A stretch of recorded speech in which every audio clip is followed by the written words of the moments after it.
इतना कोई लिख नहीं पाएगा किसी वक्ता के लिए। जितनी उपमाएं हमने दे दी ना, हम बता रहे हैं जगती में कोई लिख नहीं पाएगा, उससे बिना देखने के लिखने बोले। और एक बात पढ़ा भी देना और फिर मैं अब लिख दूं इतनी सारी उपमा, तब भी नहीं लिख पाएगा।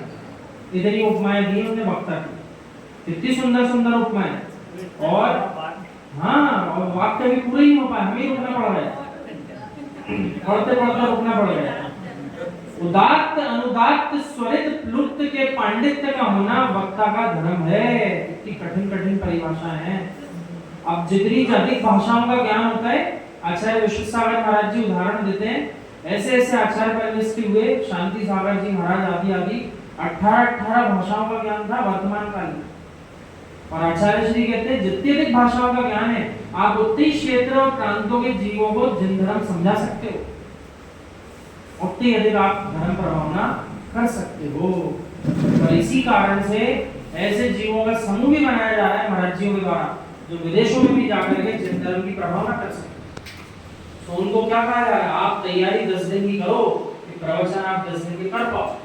तो हमसे कहा था, लेकिन हमारा नियम क्योंकि ये भारत में रहने का, तो हमने स्वीकार नहीं किया। आचार्य विश्व सागर महाराज जी के संग से एक समूह बनाए, उनकी तैयारी ऐसी की कि आप हर साल अलग अलग देश जाओ और पर्यूषण पर्व में 10 दिन अंग्रेजी में प्रवचन करके जिन धर्म की आप प्रभावना करो। तो यही बात है लिखी आचार्य श्री ने।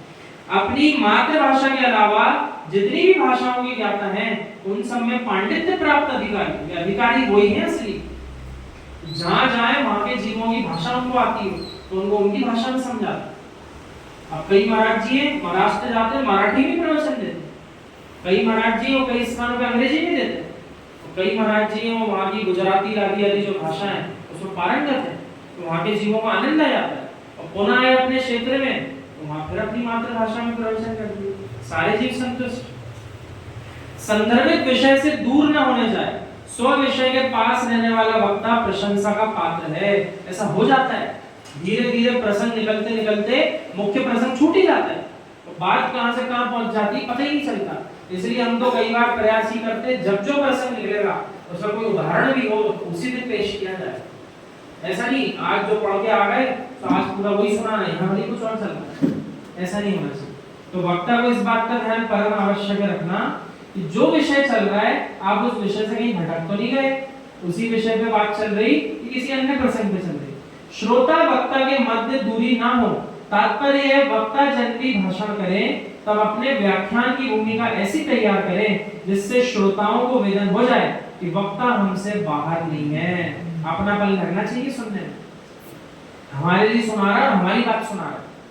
और कई ऐसी दूर दराज की बातें प्रारंभ कर दी किसी तीसरे की, कौन सुनने बैठा आज के जमाने में, कोई किसी की नहीं सुन रहा, घर वाले की ही सुन रहे, तो एक दूसरे की कोई क्या सुनेगा।